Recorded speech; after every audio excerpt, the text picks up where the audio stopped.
on how can a spiritual being interact with physical matter? That's a very important question. And actually, in the 20th century, the picture of the world as mere mechanism has died. We've discovered, first through quantum theory and then later on through chaos theory, that there are intrinsic unpredictabilities present in physical process. Quantum theory, for example, says that you can not know whether a particular radioactive nucleus is going to decay in the next hour or not. You can give a probability, but you can't say for certain whether it's going to happen. In other words, there is an intrinsic unpredictability. It isn't a question if we calculated a bit better or we measured a bit more exactly, we could eliminate that. Even more surprisingly, chaos theory, which came along in the middle of the 20th century, discovered that even the Newtonian world of everyday physics was much more subtle and less mechanical than we had thought. There are these exquisitely sensitive systems. The slightest disturbance from the environment totally changes their future behavior. The classic butterfly wing in China can change the weather in Brazil. That's right. That's right. It grows and grows and grows and grows until you get these storms over the Amazon. That's right.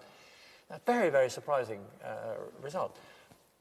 So the world is certainly not merely mechanical. It is something more subtle than that. The question is it also more supple than that? We believe that what we know about the world is telling us what the world is like. In fact, we would hardly bother to do science if we weren't thinking that. If you take that realist point of view, you will incline, I think, to interpret unpredictabilities as not just unfortunate patches of ignorance, but as signs of an actual openness in the future. Not meaning that the future is a random lottery, but that there will be scope for other causal principles to act in bringing about the future. But how could a God interact with that? Well, I'm getting there. I'm getting there. But I have to deal with how we interact with the world, first of all. Go for it. And I believe we have a fundamental human experience of agency. I decide to raise my right arm. Of course, there's the bits and pieces that count.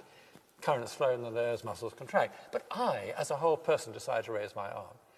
And that would be an example of a causal agent, a top-down influence, my mental decision to raise my arm upon the physical behavior of my body. Now, if we interact in the world in that sort of top-down fashion, it seems to me entirely credible that the world's creator also can interact with the world and bring about events in the future. So I have a picture in which God interacts with unfolding process, allowing the laws of nature to control the range of possibilities, allowing creatures to explore in a happenstance sort of way these possibilities, but also reserving some providential room for maneuver on the part of the creator and bringing about the future.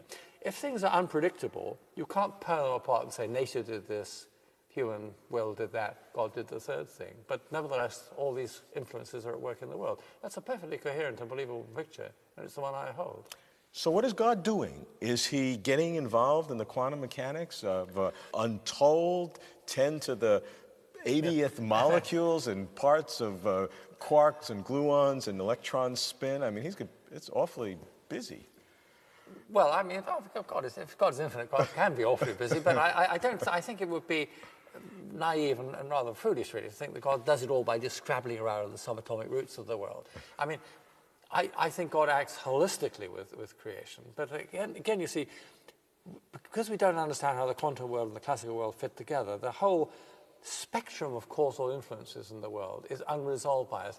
All the freedom doesn't lie at the subatomic level. All of it doesn't lie at the everyday level. And presumably some of it lies at even higher holistic levels than that. We just don't know how to envisage that. All I am claiming is it's a no-go theorem, as people say in science. I'm saying that science cannot preclude the possibility of agency, either human or divine. So God can be working at all levels. All levels. It's very important that we have a rich, an adequately rich conception of the structure of reality, that we don't have this sort of arid, reductionist picture that sees human beings, for example, as simply replicating information processing systems. I mean, that's partly true of us, obviously, but it's not the whole truth about it. The worst error in metaphysics is the Procrustean error of chopping off the bits of experience that you don't like to fit it into the bed you've already constructed.